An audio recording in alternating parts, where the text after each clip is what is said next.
Welcome to Seacoast Stories, a podcast about the people, businesses, and newsmakers that make the Seacoast an American hidden gem. I'm Trey Farkas, and on today's episode, my conversation with Jim Jalbert, the owner of C&J Bus Lines, arguably the Seacoast's most beloved company.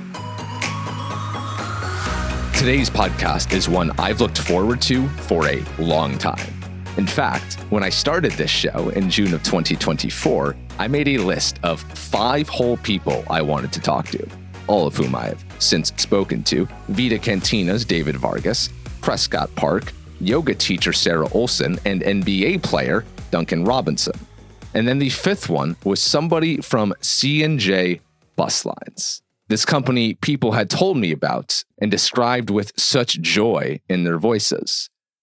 No one speaks highly of transportation companies, not airlines, rental car services, trains, and especially not bus companies. In Albany, New York, where I grew up, if you went to the bus station there, it was only because it was your last resort, and it was not a place you wanted to spend any time at. But at C&J, it's a different story. When I moved here, people raved to me about C&J. And after riding with them countless times now, I understand why. I mean, direct buses to Logan Airport every hour of the day, smooth rides to South Station, which was only a mile walk from the Spotify office I used to go to in downtown Boston, and not to mention the daily trips to New York City, which nearly feels like you're taking a limo to the Big Apple.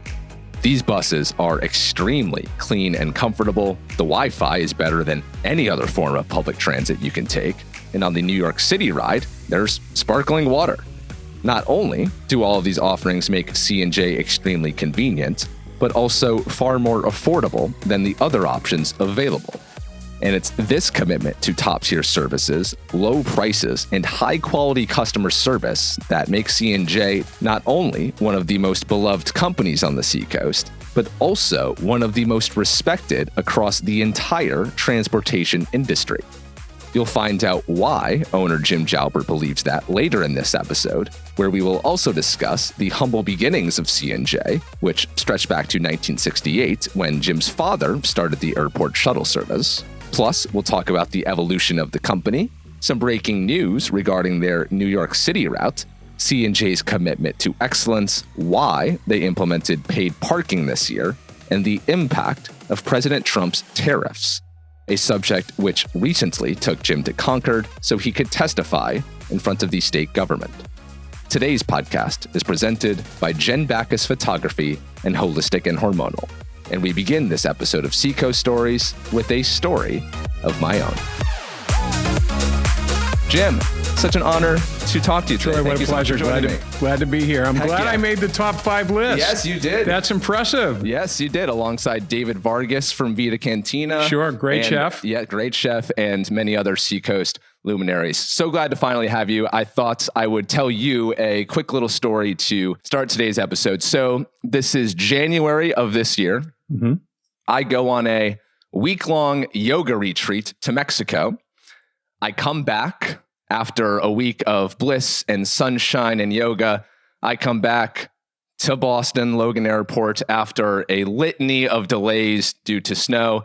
I finally get the bus back, the C&J, of course, to the Portsmouth bus terminal, 12:30 a.m. And what do I find when I get back to my car in the overflow lot? My car battery's dead. My car won't start. So in my head, I'm thinking, oh my gosh, I don't have jumper cables. If I did, I wouldn't know what to do. I didn't take driver's ed. I'm going to have to sleep in my car in the overflow lots. What am I going to do? It's 12:30. No one is really at this station right now. No passengers to help me out. What am I going to do? And then I see a man in a C&J jacket. He's on the snowplow clearing out the roads. And I go over to him thinking maybe this man, he's on a snowplow. Maybe he knows more things than I do about jumping cars. And I go to him, hey, car battery's dead. Do you guys have anything to be able to help me out? I don't know what I'm doing. He says, give me 5 minutes. I'll be right back. I wait my 5 minutes, wondering what is going to happen in this 5 minutes. He comes back, jumper cables, fixes my car in 30 seconds, hooks me up, and I'm on my merry way. I don't have to sleep in the C&J parking lot overnight. And that story, I think, is a great microcosm of what C&J Bus Lines is all about, of what you do for the community, of how kind and generous your staff is. I mean, to be fully honest, and I can't wait to talk to you about this, transportation companies, the employees there, they often look miserable. They often have an attitude, and they don't seem proud to work for that company. I have never once felt that way with C&J. Everyone who greets me, whether that's the driver, whether that's the guy in the snowplow at the front desk, has such a warm, welcoming smile, and like they're so happy to work with C&J and to serve the customer. So on behalf of the Seacoast, I just wanted to say thank you to what you have built, this family business, and your entire staff of about 150 people for all that you guys have done for the Seacoast. Thank you. That's great. We appreciate it. Thank you. We've got a great crew. You guys really do. It's really so heartwarming, and the brand loyalty for C&J is so strong, and we'll get to that. But I want to get to the absolute beginnings of C&J. I'm not sure if people around here who take the C&J know exactly the history and just how long it's been around, and that's a family business. So take me back to the late 1960s when C&J Bus Lines was started.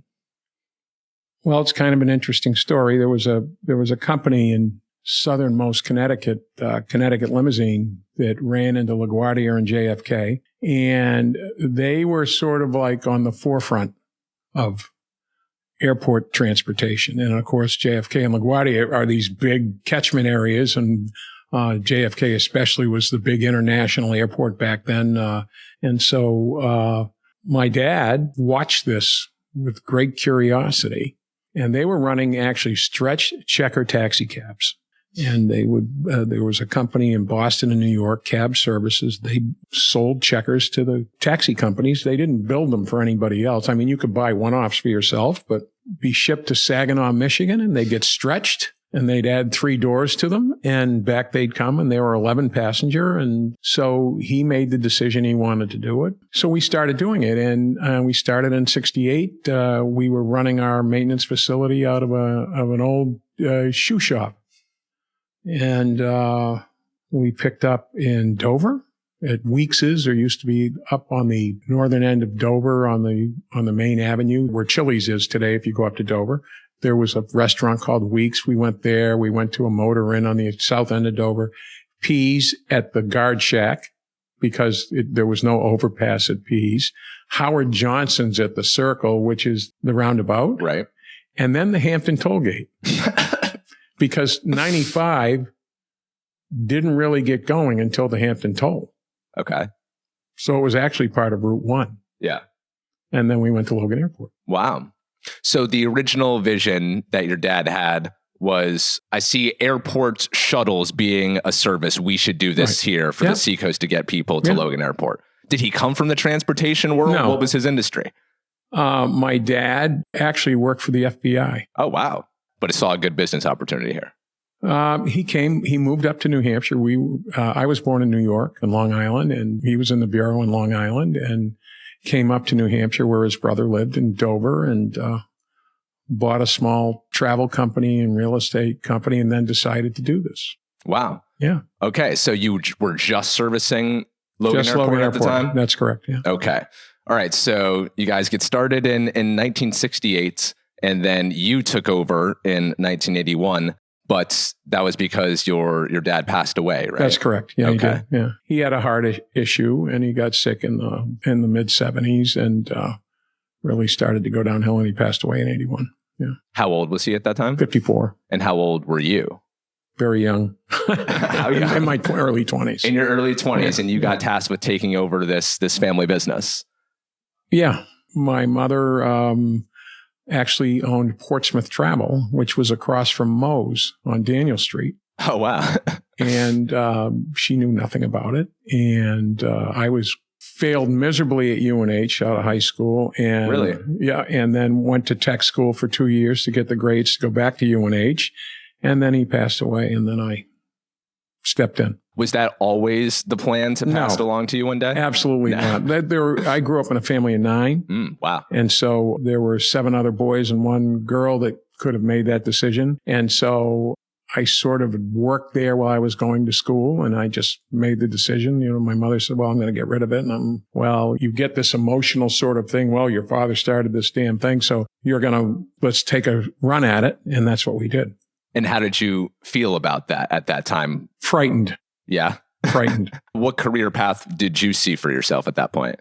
Something business related, but I couldn't necessarily say that was what it was going to be. I can remember the day after he died, walking into his office, and my father was an alcoholic, and he smoked a great deal, and that contributed to his decline. And I walked in, there were 2 filing cabinets and a few people working outside and a couple of drivers, and I didn't know what the hell I was doing. Well, you clearly did, because C&J would then take off. And that's just being honest with you. Yeah. So 1981, you officially take over. Take me through the 1980s and what the evolution of C&J looked like. Really frightening. We were running these checkers, and then we ran stretch Suburbans, and then we ran like little cutaways, like you see the little coast buses, things like that. And I remember going down we wanted to get something with more capacity. We were growing, and I'm talking about seat capacity.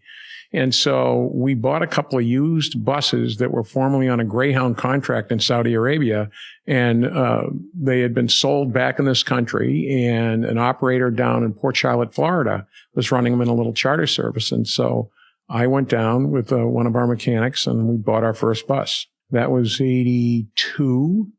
And then we progressed up until the later 80s. I think into 87, we actually bought the Trailways route between Portsmouth and Portsmouth and the bus terminal, the Peter Pan bus terminal on Atlantic Avenue in Boston.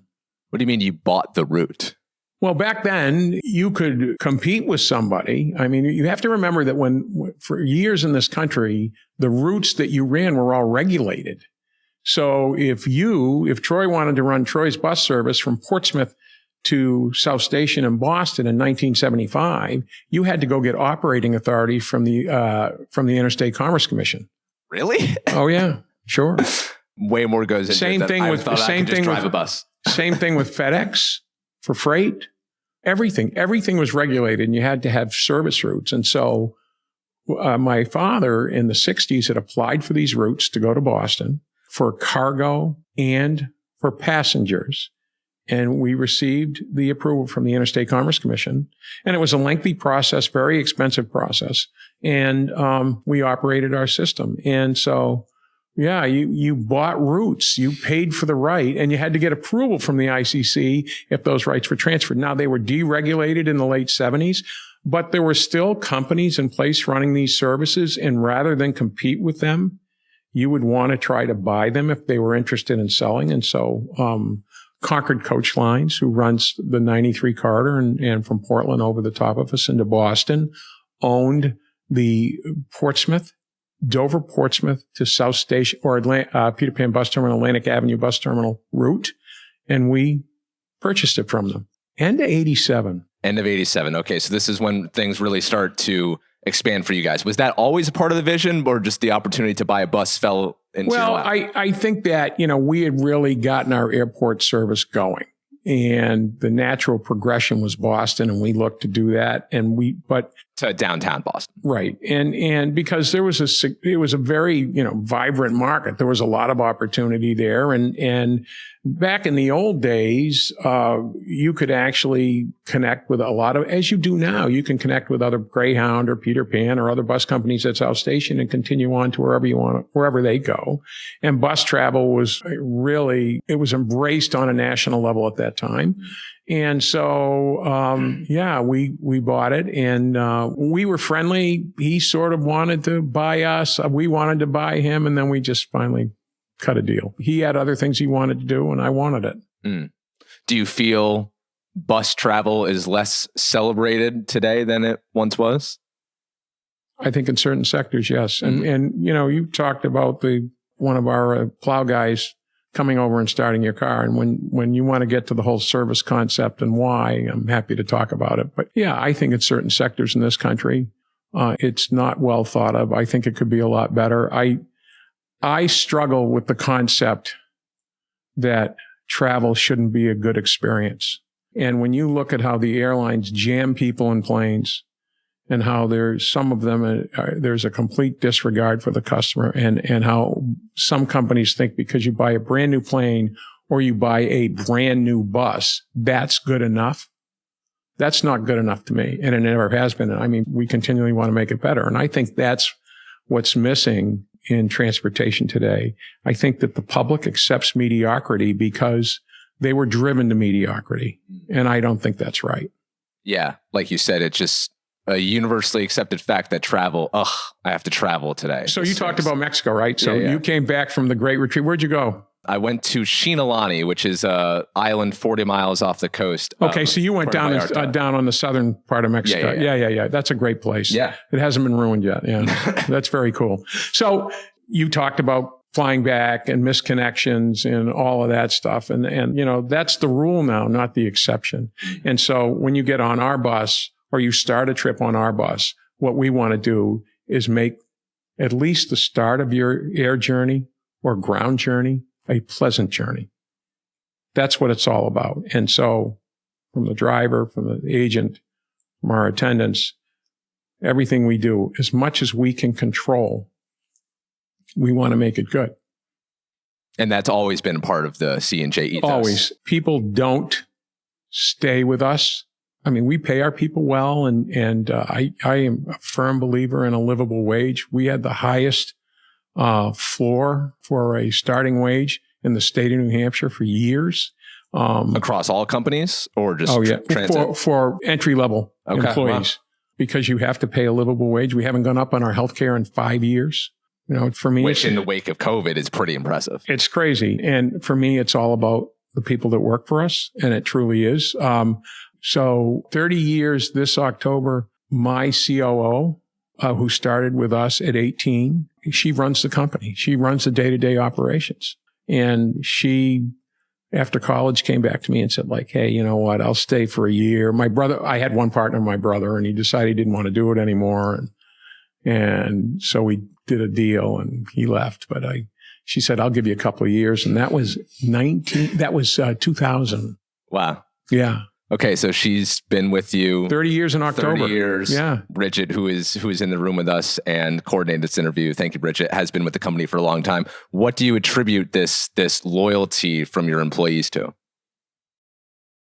I think we take good care of our people. I think we celebrate our people. And for me, it's always been about them. I mean, I'm a hard ass, right? I demand excellence, because I think people deserve excellence. I think they deserve excellence, people who work for us, but I also think the people who ride our buses do. That's where I'm tough. And it's because I care. I'm extremely passionate about what we do.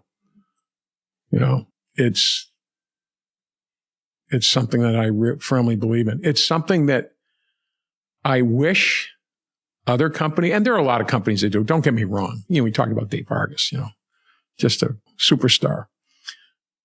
But he's a superstar. He's a one-off, right? I have some friends who run restaurants. A friend of mine's about to open Louis and James and RJ. They own the Carriage House. Rock stars. They just care. That's important to me. But it's our people care because I care. Because we all care about one another. And we celebrate each other's life moments. And it's really kind of cool. Very, very cool. You said the word excellence, that you demand excellence from your employees across the company. What exactly does excellence look like to you? You're in the parking lot and you're walking into work and there's a cigarette on the ground, you pick it up. You care enough to make sure that everything's clean. You understand that some people may be upset if the runner's up to the bus, that the 40 people who are on that bus deserve to leave on time. You care about guys whose batteries go dead in a parking lot, right? You find the balance on what we charge versus what we do. And you always try to figure a way to make it better. So we had when we went to reservations, which is now 3 years ago, we had a tie. I said I was going to stay out of it. And I let the rest of the team, you all are going to decide if we go do reservations or we leave it open seating. And there was a tie. And I can't tell to this day if they wanted me to make the decision because they didn't want to listen to me if they were wrong, or if they just, they were. So we ended up doing it. And the reason for me personally was I knew that reservations, while we wouldn't have extra buses on every trip, we could add extra trips. Right. Because with capacity control, we could really fine tune the cost of operations and say, okay, so what started with, 3, 4, 5, 6, 7, 8, 9, 10 a.m. and so forth throughout the day became 3, 3:30, 4, 4:30, 5, 5:30, 6, 6:30. Then we stopped and went back to hourly. But we incrementally over time have backfilled it into where we're now, other than late at night or I think one time a day in each direction, we run every half hour. Right. Yeah. It's pretty wild. Yeah. When I have explained the C&J to people, my friends who don't live here, their minds are actually blown by when I relay that information that you just said. Now, correct me if I'm wrong. I just took a trip to New York City and I had to reserve a seat there. But I feel like when I travel to Boston, it's open seating. It's open seating, but it's capacity controlled. So you have to reserve the bus. So you have a guaranteed seat. You just don't know where it is. We have really worked on trying to get seat selection in the Boston Logan market.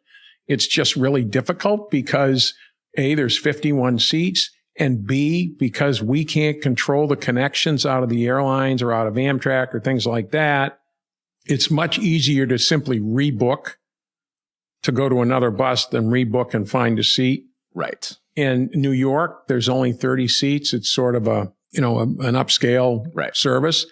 And we're managed to get our software, the company that provides the platform for our ticketing and our software to work it so we could do seat selection. And when you have a couple of trips a day, we have, one trip a day now. We're going to have a second. You probably saw that. We're excited about that. The bus is almost ready. And then we have 3 on Friday and 3 on Sunday. It's easy to do seat selection on that. Much easier. Yeah. Gotcha. So before 3 years ago, was it just... You just showed up with a ticket. And so what would happen is that we would have an extra bus sitting there. And sometimes you do 60 or 70 people and it worked.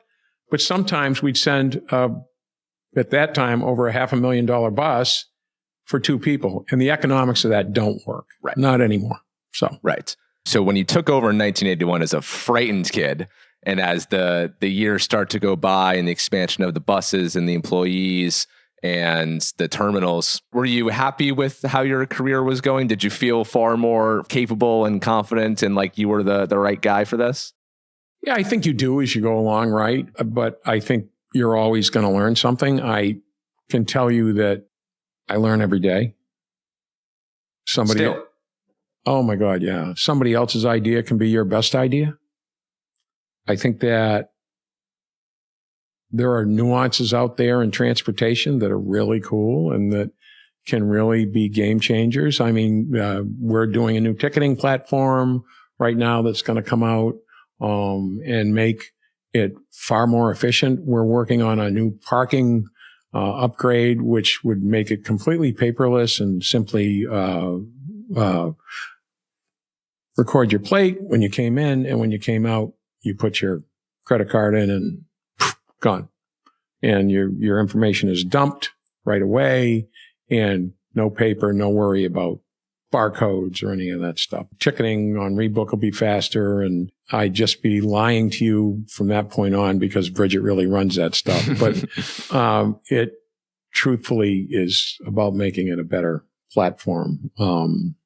We'll have parking reservations. This will let us do that. It will let us do a bunch of stuff. So, yeah. This commitment to getting better. I mean, all the potential changes you just outlined are pretty small things. And when you mentioned about the parking and the ticket, like I got a ticket the other, I didn't think twice about, this could be better. I'm really frustrated by this part of the process.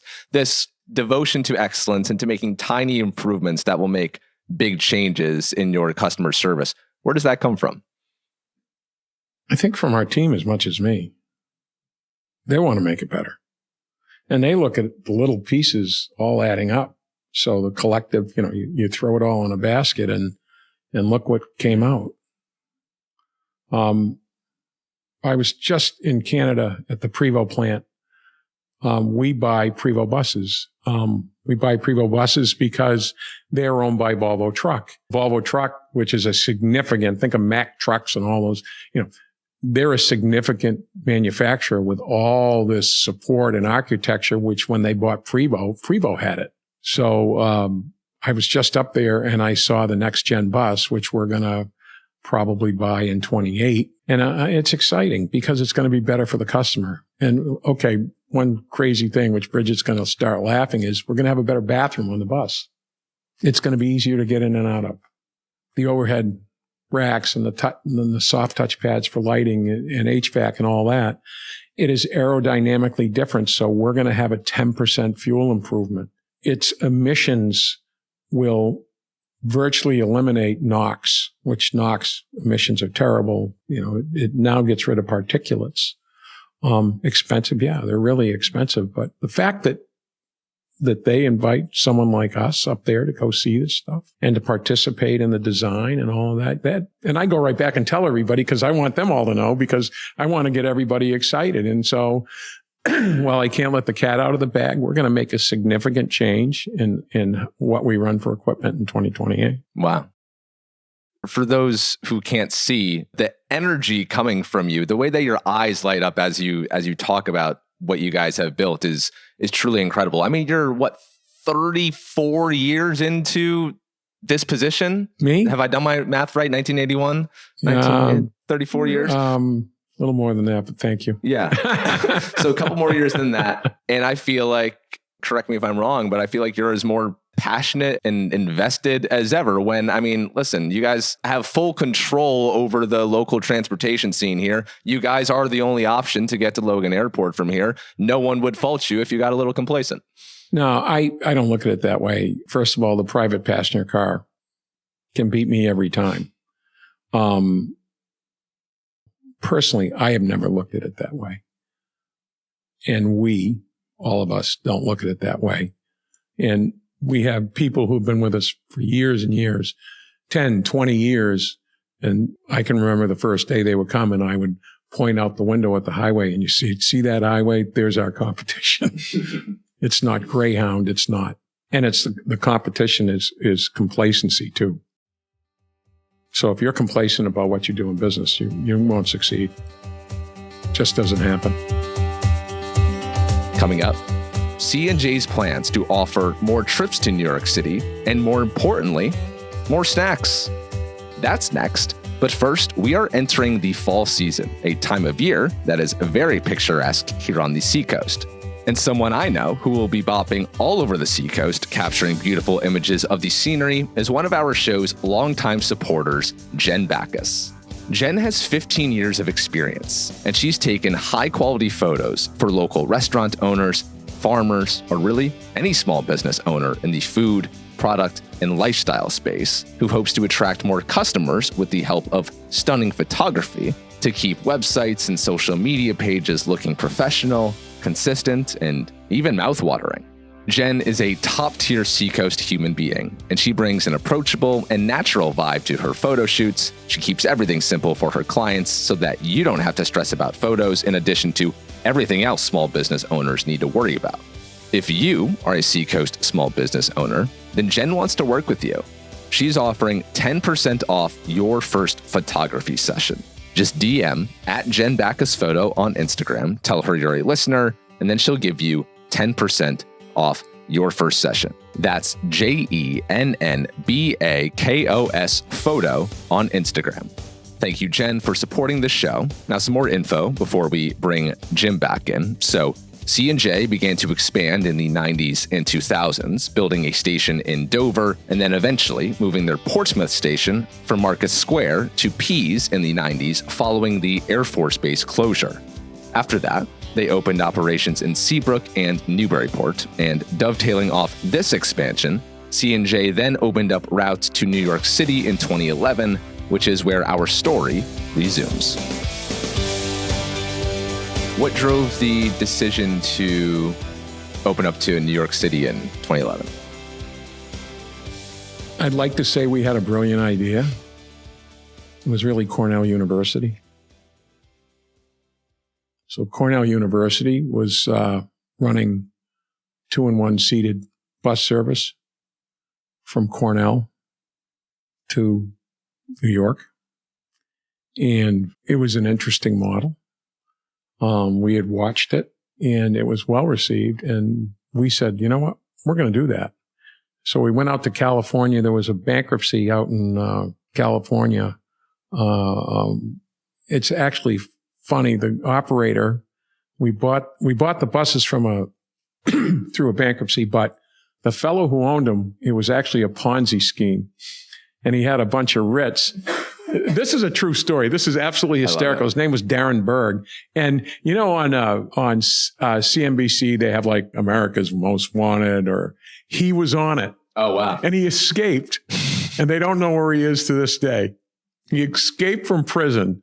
And he had these buses. They never had any miles because they were a front. So we bought 2 of them. We shipped them across, you know, we had drivers and bring them back, and we retrofitted them. We started New York service. And I remember that when we started the service, we had 2 people on the bus the first day. Really? But it worked. And then we tried to, if you had used it, when did you come here? When did I move here? 23. So we used to stop in Mass.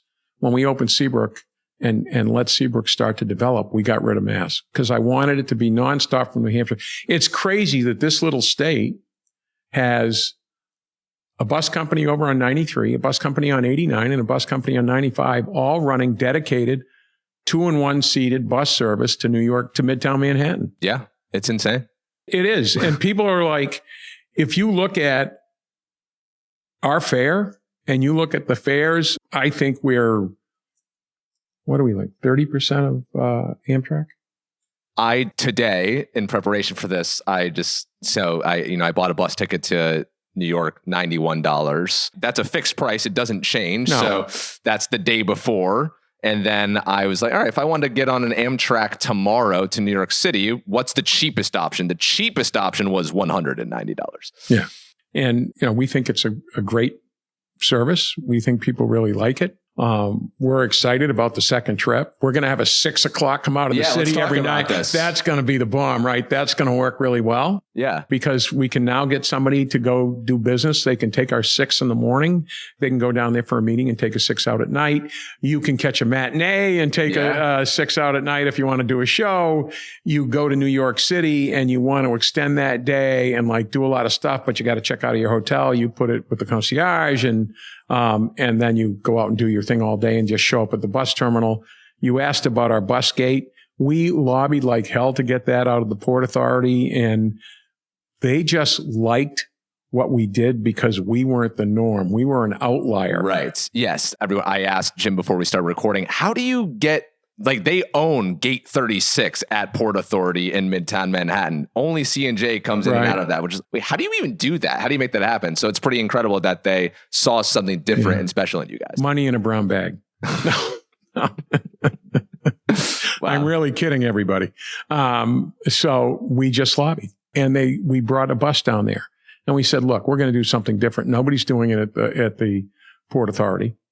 We're the only 2-in-1 seated service that goes into the Port Authority. How about giving us a shot? And we started by splitting a gate with someone else. And then I think with consolidation, Greyhound was falling apart at the time, and some gates opened up, and we were just grateful to have a place in there. And they knew we were grateful. And one opened up and it sat there empty and empty and empty, and it wasn't signed. And we said, hey, how about that? You know, we pay our bills like we don't screw around with that. And so, yeah. Yeah, I mean, there's so many buses from across the country that come crazy. In and out of Port Authority. You said that they saw something unique in you guys that you do differently. What exactly does C&J Bus Lines do differently than other bus lines, not only locally, but around the country? As long as it's in our control, we run on time. Our buses are clean. Our drivers are polite. We don't break the rules. We don't break the idling rules. We don't break the speeding rules. We don't do any of that. They know that if we have a bus that has an issue, we get it taken care of right away and get it off the docks. They know we respect them. We have a relationship with the port folks, and we're a nothing, right? Down in the Port Authority, I mean, we are a significant player up here, but we're a nothing at the Port Authority, except they know us. We participate in every meeting.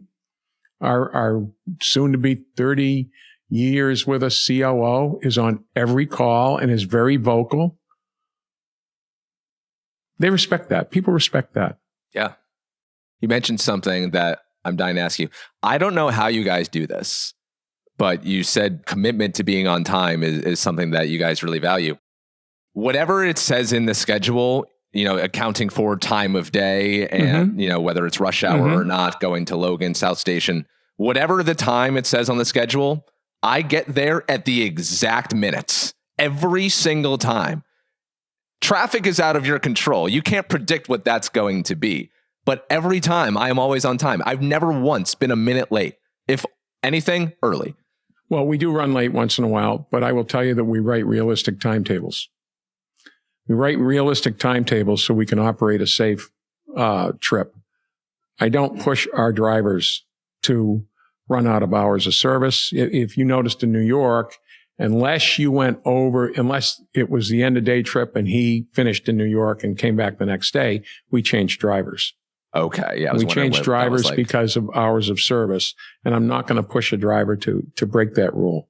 I won't write an unrealistic schedule. There are schedules at certain times of the day that are 10 or 15 minutes more. Right. That's to make the turn work and to give the driver the breather and all that they need to make it work. And a lot of companies don't do that. We do it. Yeah. So New York City. So I took the 6 a.m. last week. So that driver drives us to New York City. We get there around noon. What's his or her schedule? He leaves at 12:45, comes back to a point in Connecticut. We have two, depending on traffic, and they're replaced. A driver drives up in a little Toyota Prius or a Honda CRV, and they get off and they get back in the car and they're off the clock. Okay. Driving a bus and drive home. But they're never staying the night somewhere. We do actually have drivers stay the night. Okay. We'll have our afternoon trip will go in, driver will stay the night, come back in the morning. Gotcha. That driver can do both legs of the trip. Okay. Now, I was surprised to hear you say that out of left field reason, Cornell, for why you guys started in New York City. I would have assumed it was the demand was just very high and people were like, we want to go to New York City. I think there was a community of interest in New York, but we looked at it differently. We looked at people who were riding our bus to connect with Amtrak. We looked at people taking the shuttle to LaGuardia and to JFK. So you've got Delta, JetBlue, US Air at the time, then later American when they bought US Air. So the community of interest was significant. The other thing is we looked at how long it took. So if you let's say you want to take the American shuttle, which operates almost every hour out of Terminal B1. So you take our bus in, you've got to do the TSA, you sit there, assuming there's no delays, you fly to LaGuardia, and then you get off. You can either Uber, Lyft, taxi, private car to Midtown Manhattan. How long does it take? God. Same amount of time as taking our bus. Yeah, I know. The difference is you park, you walk on, we take your bag, the Wi-Fi's up, you can go back and get something to drink. You've got, you're not stuffed in a cattle car. Yeah. Which what happens with some of the airlines, not all of them though, but some of them. You can work. You get redundant Wi-Fi. Yeah. It's very strong Wi-Fi, by the way. It is. And we're trying to make it better all the time. So you get the Wi-Fi, you get right to the Midtown, and you did something with your day. Yeah. Yeah. I mean, my trips, they ended up being between 5 and 6 hours, but went by like that because I had great Wi-Fi. I could work. I could snack, drinking sparkling water. It felt like a bougie bus experience. I'm like, what bus operates like this? It is. The only thing I'm mad about is this is where somebody else's idea, right? So we would go online and what are the favorite airline snacks?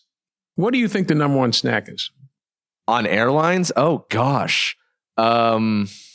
I mean, I'm a big sucker for nuts. So anything nuts related, I'm a big fan of. But I know people like their sweets. Probably like those little cookies, like famous Amos cookies, things of that nature. Cheez-Its. That's a great call. Can you imagine that? I can imagine that. So what's the most famous international one? Strip waffles. Now, why do I say this? Right. We would go buy all this stuff and we'd all sit in a room and we'd try it all. Who likes this? Who likes that? Who likes this? Cheez-Its? That's right. funny. So right now we've gotten some people say we need something sweeter. So we're going to do gummy bears. Okay. Wow. Breaking news, everyone. Gummy bears are coming to the buses. To New York. But there are two types of gummy bears. And so you have to get what are the two types? There's, I don't know. I can't remember, but there are two types of gummy bears. We're getting the good one. I can assure you of that. This is big. It's big. But the point is why do we do that stuff? Why do we make it a little bougie? Because, we think people deserve that. Yeah. So the New York City, I mean, you mentioned only 2 people on that first ride, but I assume business picked up from there. Yeah, it's doing pretty well. I mean, the company as a whole, pre-pandemic, when we were running in the Boston commuter market, we moved over 800,000 people a year. Wow. And that's changed because of the pandemic. People don't commute like they did anymore. And I don't think that's ever coming back. In spite of people saying, oh, we're going to make our workers go back. Well, they're not going to have employees. You have to find that balance somewhat. But yeah, we just want to make it better. Yeah. Yeah. When March 2020 happened and the world shut down and you saw your riders go to 0 overnights, what was going through your mind when that happened? Second most frightening time in my life in this business. We worked through it. Cost us a lot of money. We got some help like every other company did. And just sort of counted the days, laid off a lot of people. Our leadership took significant, reductions in comp. Obviously I didn't take anything. And we just waited it out and we counted the minutes, the days. And then I think the end of August, we said, let's go. People were starting to fly again. We were watching Logan employments all the time. We were watching South Station. Did you guys completely shut down? No buses going until August? Oh, wow. Nothing.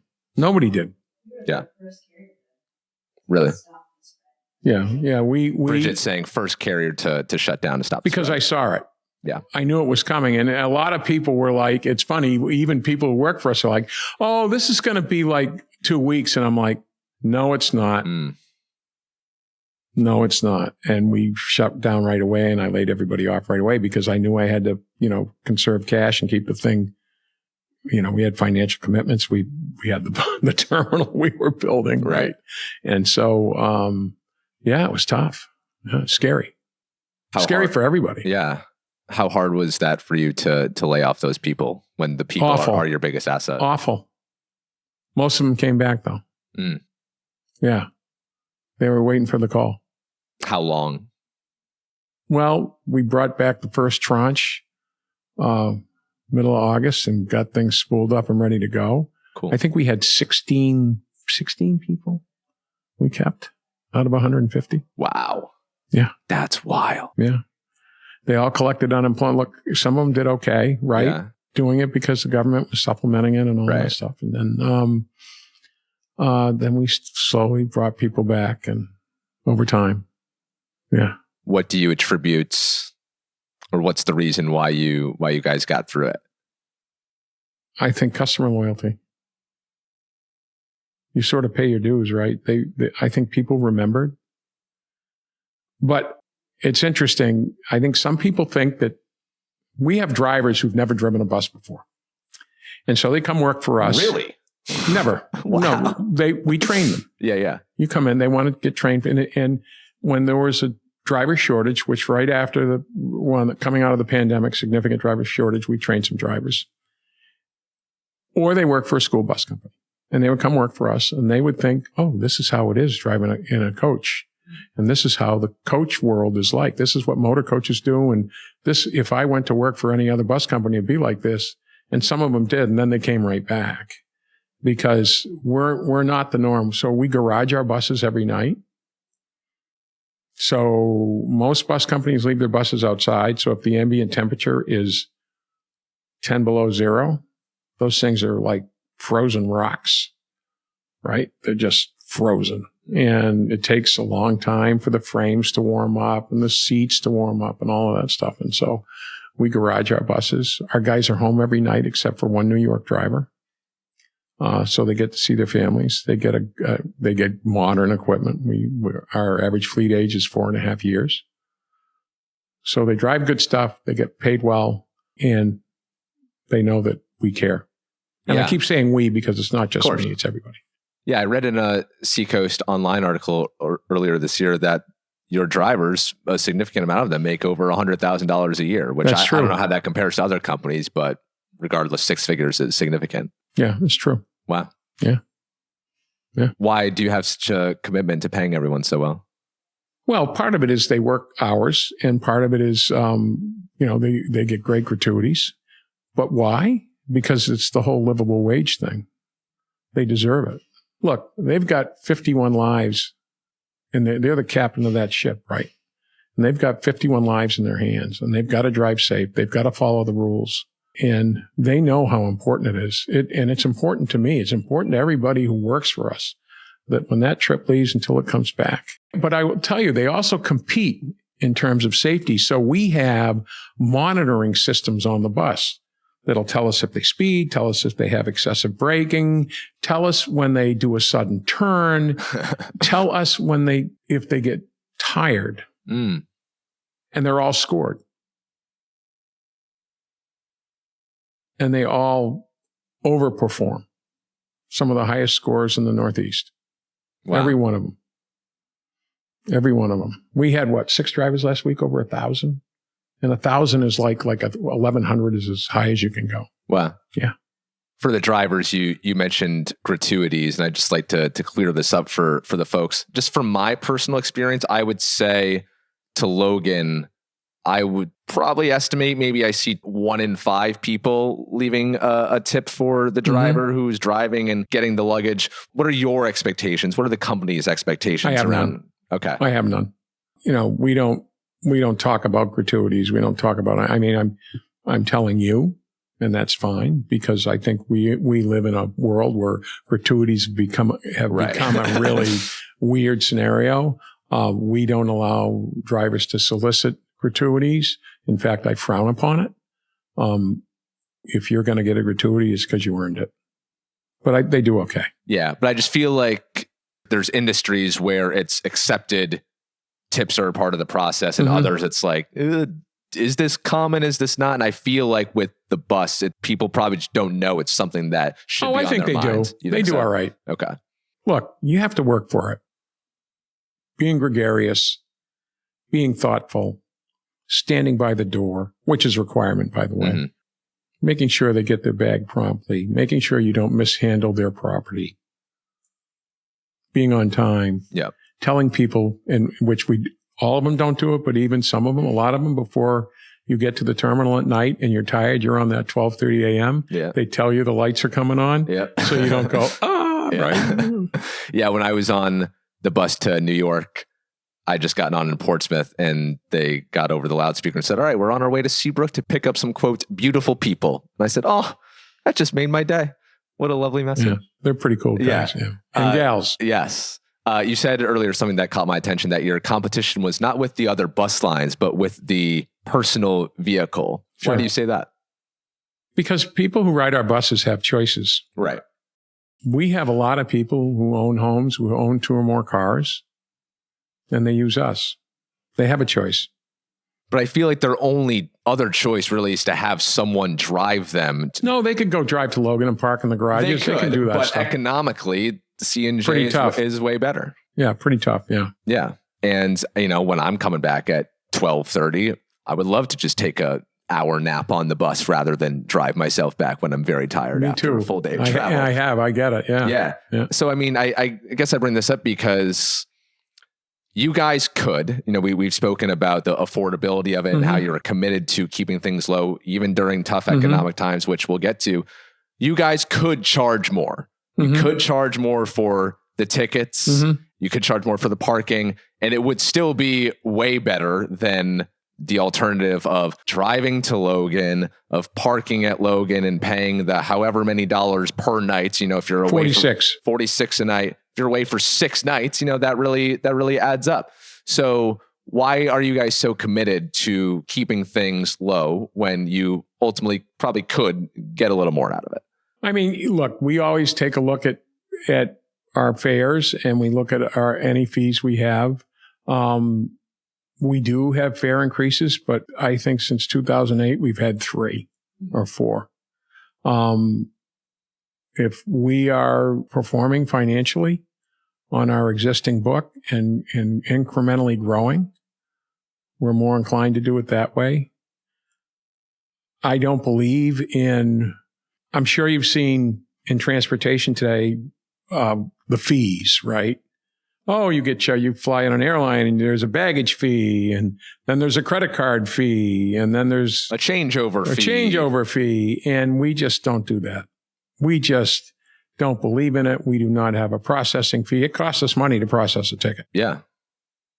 We don't charge for it. We don't charge for extra bags. Now, we have a policy if someone is excessive. But if you walked up tomorrow with a set of skis and a couple of bags and whatever, we're not charging for that. Why not? Why? We can accommodate the customer. Right, but isn't the point of business to ultimately make more money and grow the business? We do okay. Coming up, how President Trump's tariffs have impacted C&J's bottom line, and why he traveled to Concord to speak up about them. That's next, but first, ladies, listen up. Or men with ladies in your lives, you listen up too. Dr. Whitney Elsesser is a doctor of nursing practice and a certified nurse midwife who specializes in hormone health, fertility, and functional medicine. What's functional medicine, you ask? Well, it's about getting to the root cause of issues like hormone imbalances, mood imbalances, or weight challenges. Those kinds of problems that can stop you from wanting to strut your stuff out at the Thirsty Moose. But with holistic and hormonal's help, you can figure out how to be preventative rather than reactive, which is always the best way to navigate your health. To get back to feeling like your badass self, maybe all you need is the Hormone Reset Blueprint, a very popular and transformative 5-month program offered by Holistic and Hormonal. And if you're pregnant, or if you're trying to get pregnant, there's programs for that too. And throughout all of October, Holistic and Hormonal has a special offer for you, or for the woman in your life. If you visit holisticandhormonal.org, find the contact box, and type in the word hormones, Dr. Elsesser will give you a free lab consultation so that you can figure out what is going on inside your body and so that you can get back to the activities that you love most. You don't have to suffer in silence. Holistic and Hormonal is here to help. Thanks again to Dr. Whitney for supporting our show. Now back to today's story. So speaking to the economic times, so obviously lots going on in the world at large, far beyond the scope of the Seacoast. And President Trump earlier this year announced tariffs that have had far-reaching impact across businesses in North America. And so according to the Seacoast Online article from March of this year, you were quoted saying that the tariffs imposed by the Trump administration on Canada could cost C&J bus lines $161,750 more for each bus to be delivered from over the border in Canada where you get the buses. Tariffs could also increase the cost of every bus part C&J purchase as well. How has this been for you over the course of this year since this article came out in March dealing with what's been going on? So you know that there's been stops and starts in the tariff world, and we were fortunate enough to get our buses out of Canada in the middle of that. And so we did not feel the impact of that. We are feeling the impact. Tariffs are now in place. We are feeling the impact of parts that come into this country. The irony in all of this is 40% of the bus is American-made parts that are shipped to Canada where it's assembled. The engines, for example, are built in Maryland.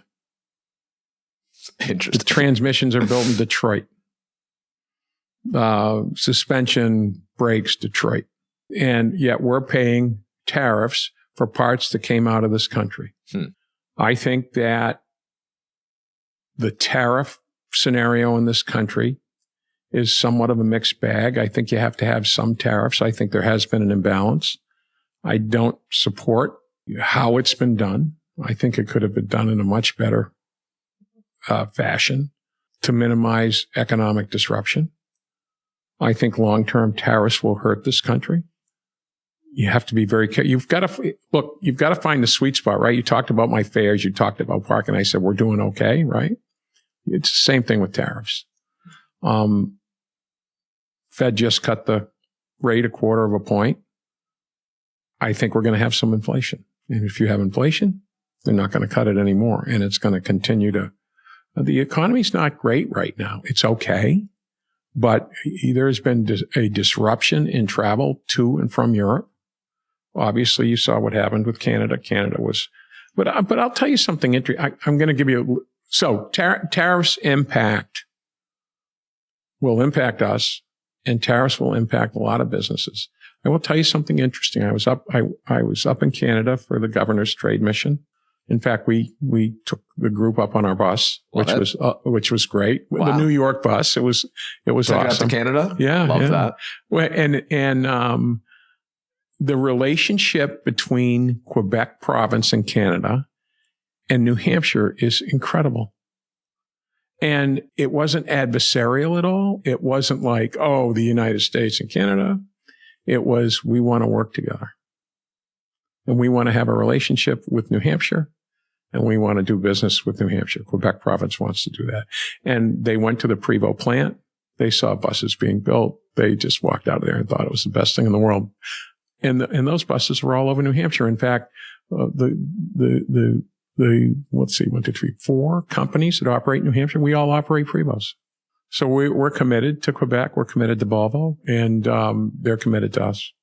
So there was never at any point in all of this consideration, because President Trump's ultimate goal is to keep everything in America. You never considered trying to find other partners based in America. So there have been, when that article came out, we took a real beating on social media, and there are a lot of people who said, well, just buy America. There are no motor coaches built in this country. There is one other manufacturer that builds 50% of it in Winnipeg and ships it over to Pembina, North Dakota for final assembly, but it doesn't originate in this country. Really? Ironic. And they only do it for Buy America. They don't do it so the public transits can buy these buses, and there is a formula of federal and local dollars.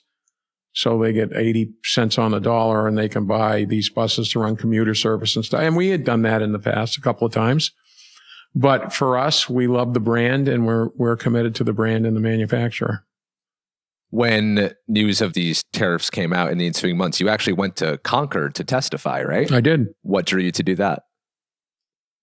Because I thought that the state of New Hampshire really needed to quantify the impact of tariffs on the state.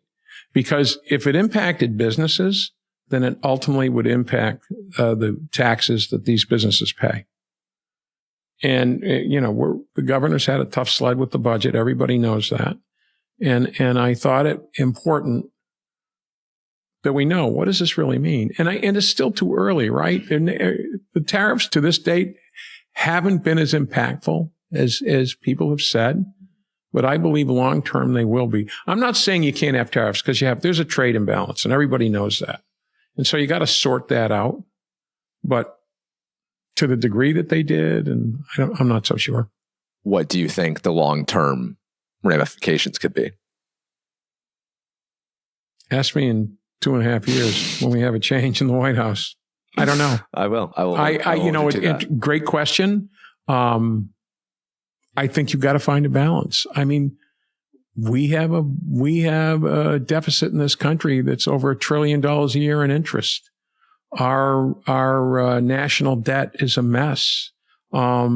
It's funny. You probably remember 5 or 6 years ago, if you bought a home, you could get financed for 2.5%. Well, the same thing holds true with the national debt, right? So those are 5 or 6 year financing instruments. And when the federal government has to refinance these things and they go from 2.5% to 6%, right, it doesn't work. And so I sort of get where the president's going on tariffs. I don't like how he's going there. And I think there's got to be a balance of all of this. Yeah. Yeah. But no matter what happens over the ensuing years, is C&J committed to still paying the employees the way that they're used to, and also to keeping all the fair prices on the lower end? Yeah, as long as we can. I mean, there's a certain thing. When you model your fares, you do a thing called fare elasticity. And so if this is $1 and this is $50, what's the sweet spot in the middle? That people will pay and still ride? And so we try to look at that. Gotcha. You can't, at some point, will we go up 50 cents or $1? Sure. We'll have to. Yeah. Yeah. Yeah. I actually think when this article was written in March, the fare to New York City was $89. That's what it said in the article. And then the ride I took the other day was 91. So yeah, but that's, raise. Some of that stuff happens with fuel, things like that. Yeah. Gotcha. Yeah. Another change that happened at C&J, either at the beginning of this year or end of last year. January 13th. Okay. I love it. I know what you're going to ask. So let's just get there. The implementation of the parking. So you now have to pay $4 a day for parking. What drew you guys to make this decision? So two of the 3 terminals we operate are owned by the state of New Hampshire. And for years and years in the state, when they built facilities like this, they would find operators like us to operate them. And we would pay a nominal fee for rent, but they need work.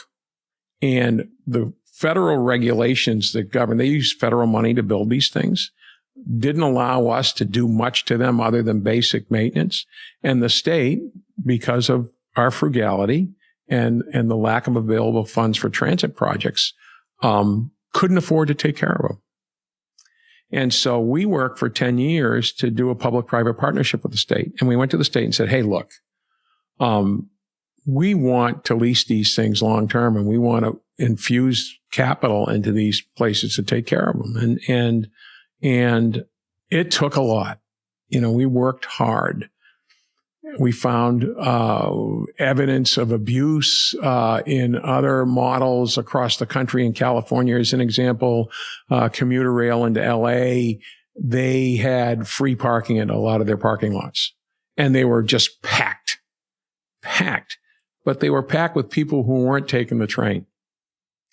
And as soon as they instituted a nominal fee, parking became available for the people for which it was intended.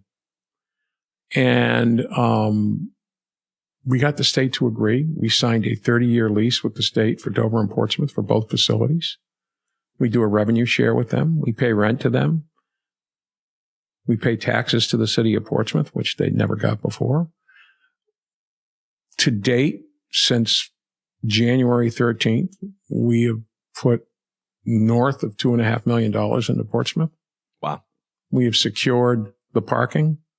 We have replaced every camera on site and added 20 cameras.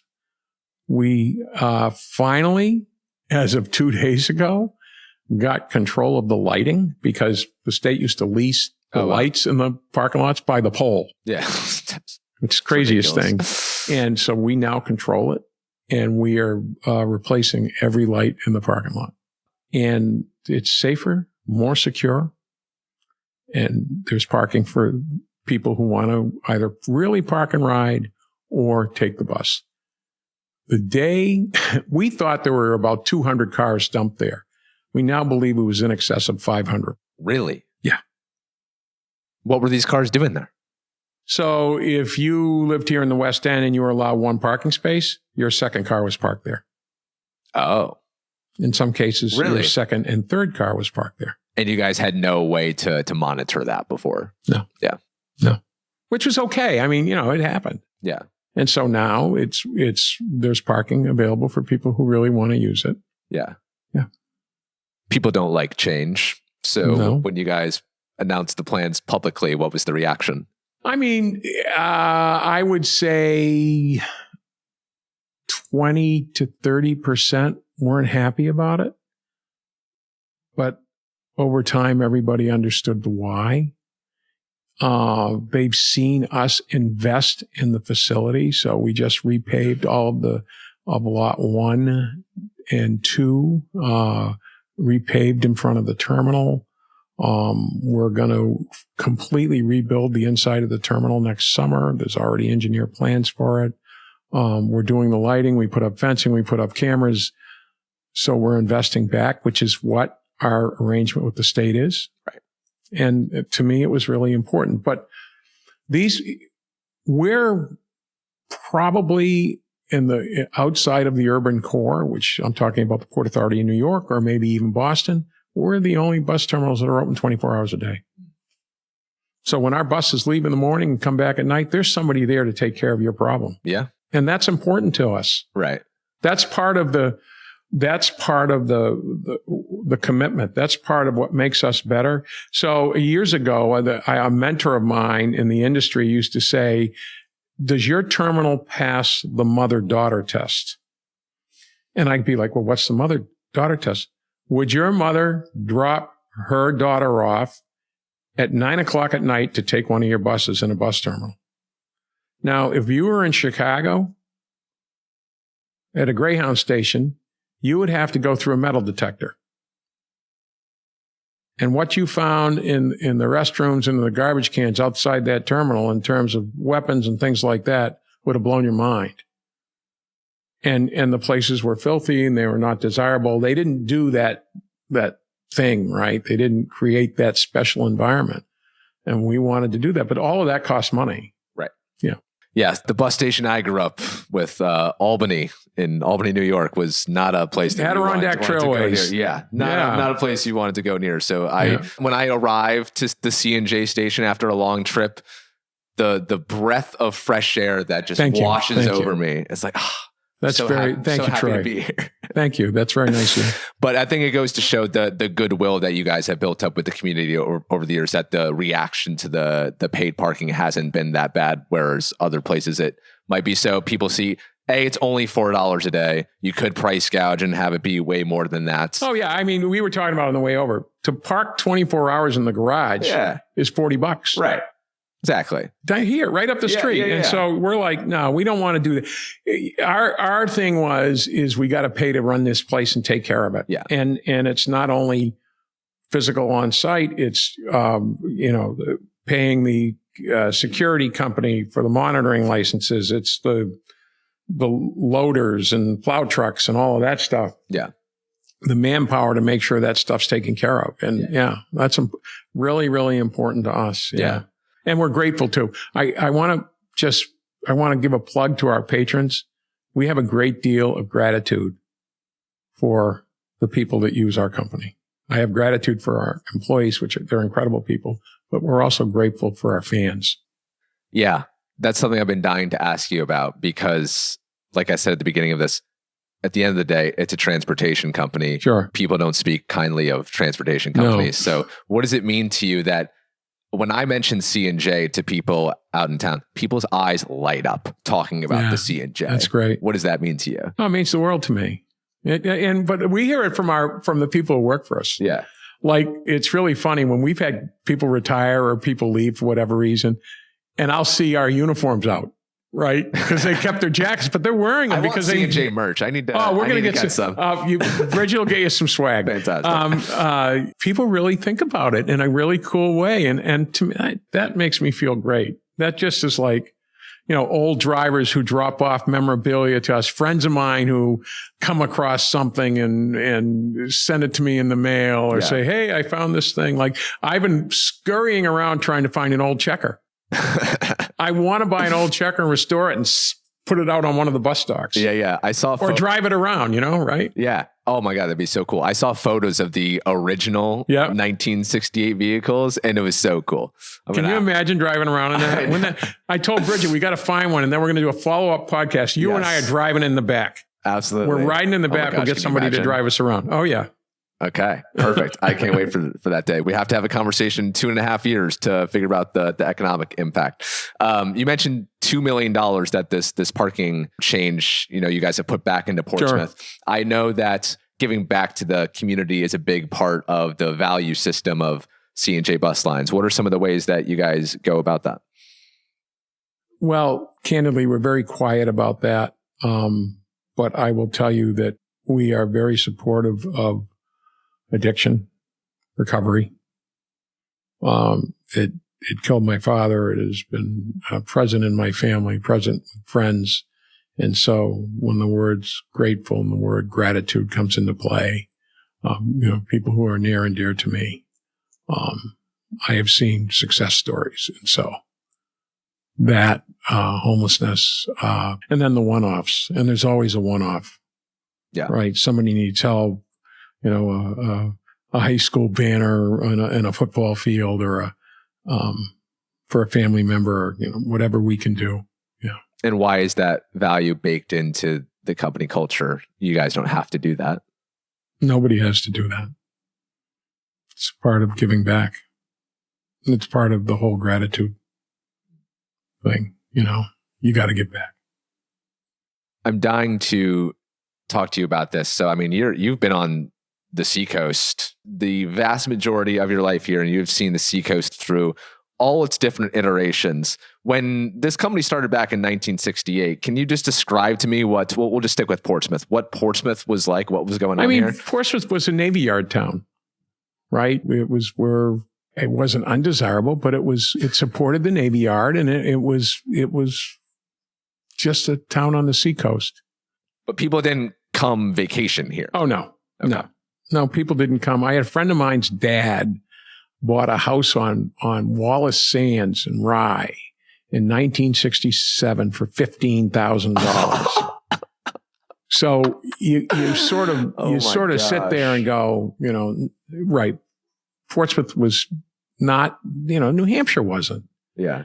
But there were some real icons, and we talked about it before we started, that took risks. They were risk takers. And one was Dick Gallen I spoke about, who opened the Orr House, and then the fellow who opened Peter Rice, the Dolphin Striker, and then over time the fellow who did the Portsmouth Brewery. And they were people who took chances and, much like my dad did, right? And wanted to make a difference. And Portsmouth sort of started rolling. And it rolled and it rolled and it rolled. And there are some people who today think it's gone a little too far in terms of development. I personally like some of the older stuff. But it's such a great place. Yeah. It's the quality of life is crazy good. Yeah.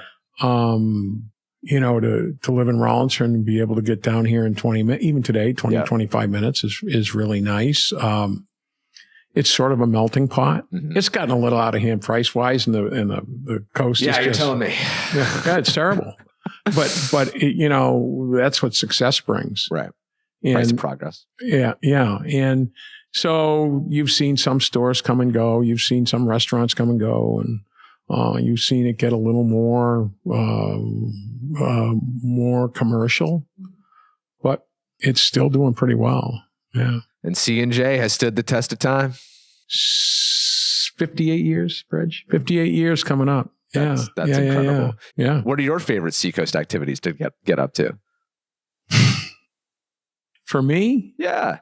I just think New Hampshire and Maine, we are so fortunate to live in this part of New England and in this part of the country, and to be able to go up and take a hike in the White Mountains, to go drive up the coast of Maine, to drive down Route 1A at 7:00 in the morning on a summer day, to come down to Portsmouth and grab dinner. And just we are, people who live here are so blessed. We have not had the same climate issues that other parts of the country have. The economy is incredibly vibrant.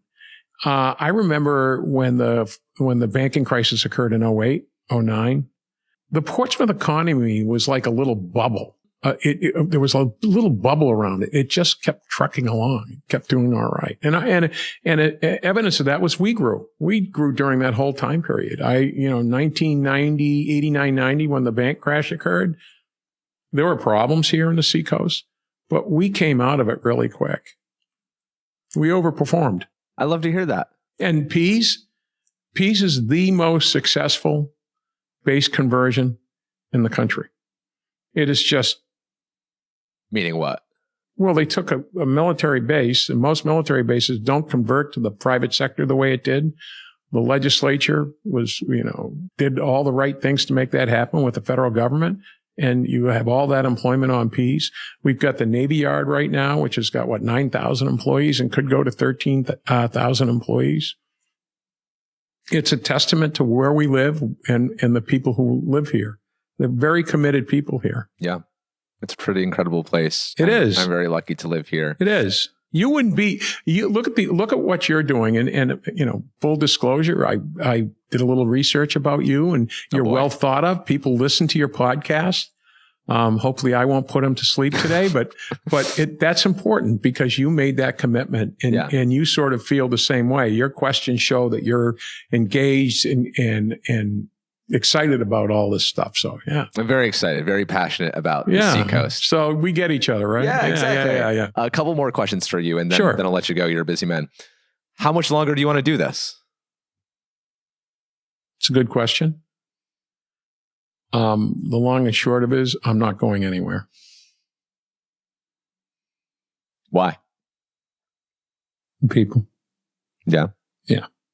No dreams of retiring off into the sunset and spending your days playing golf? I don't play golf. I'm not a member of any golf club. The idea of hitting a little white ball doesn't, no. I'm with you. I just, I like what I do. I think that, my staff is great. And if I need to go do something, they're, hey, go do it. But, and we're not done yet, right? We're looking at a couple of other locations to expand service.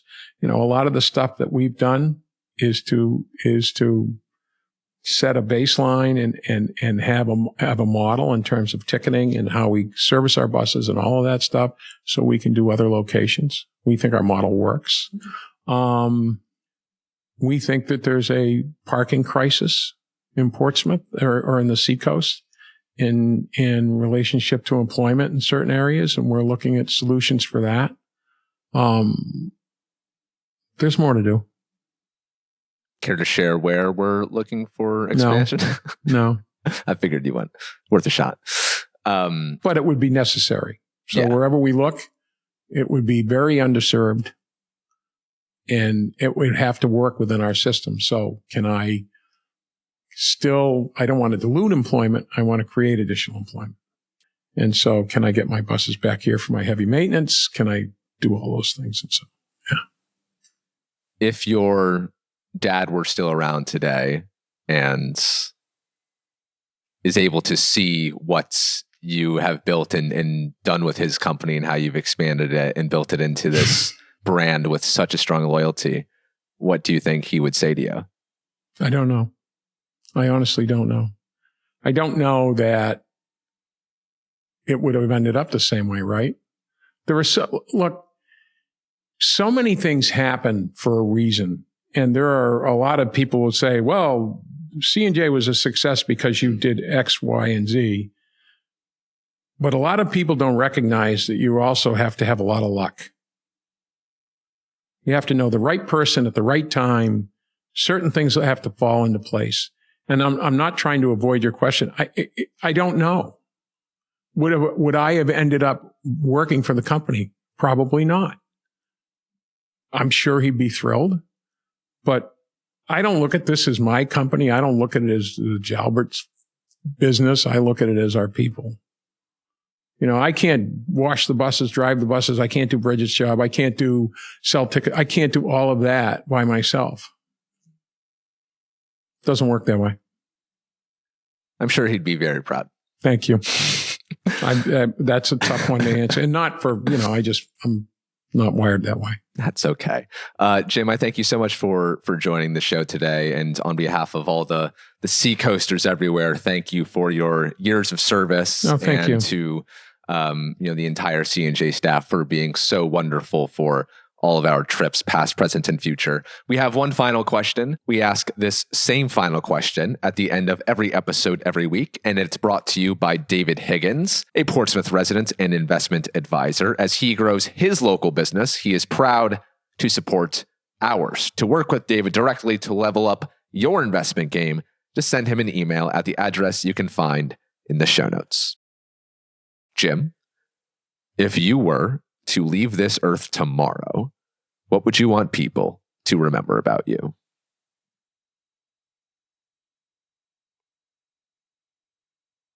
Oh, that's a good one. I guess I would want people that we tried to do the best we could, that we always tried to make it better. And that we, our company, our people, our family, always care about other people's. We're grateful. Grateful for you for joining me, Jim. Thank you so much. Troy, thank you very much. A lot of fun. 2.5 years. We're going again. That's Jim Jalbert, the owner of C&J Bus Lines. To book your next trip to Boston or New York City, just visit ridecj.com. And with the promo code NYC20 at checkout, you can get $20 off select New York trips from October 14th to November 14th. If you enjoyed this episode, please share it with a friend or post about it on social media. Every little bit helps us accomplish our mission of bringing the Seacoast closer together, one story at a time. Thank you again to Jim and Bridget from C&J, and thanks to all of you for listening. I don't say this enough, but your consistent support means the world to me, and I'm so grateful to be doing this important work on the Seacoast. If you see me around town this week, perhaps at Port City Coffee, The Goat, or Bird Dog Cider, please stop me and say hi. I would love to hear your story. Until next time, have a great week. Live free or die.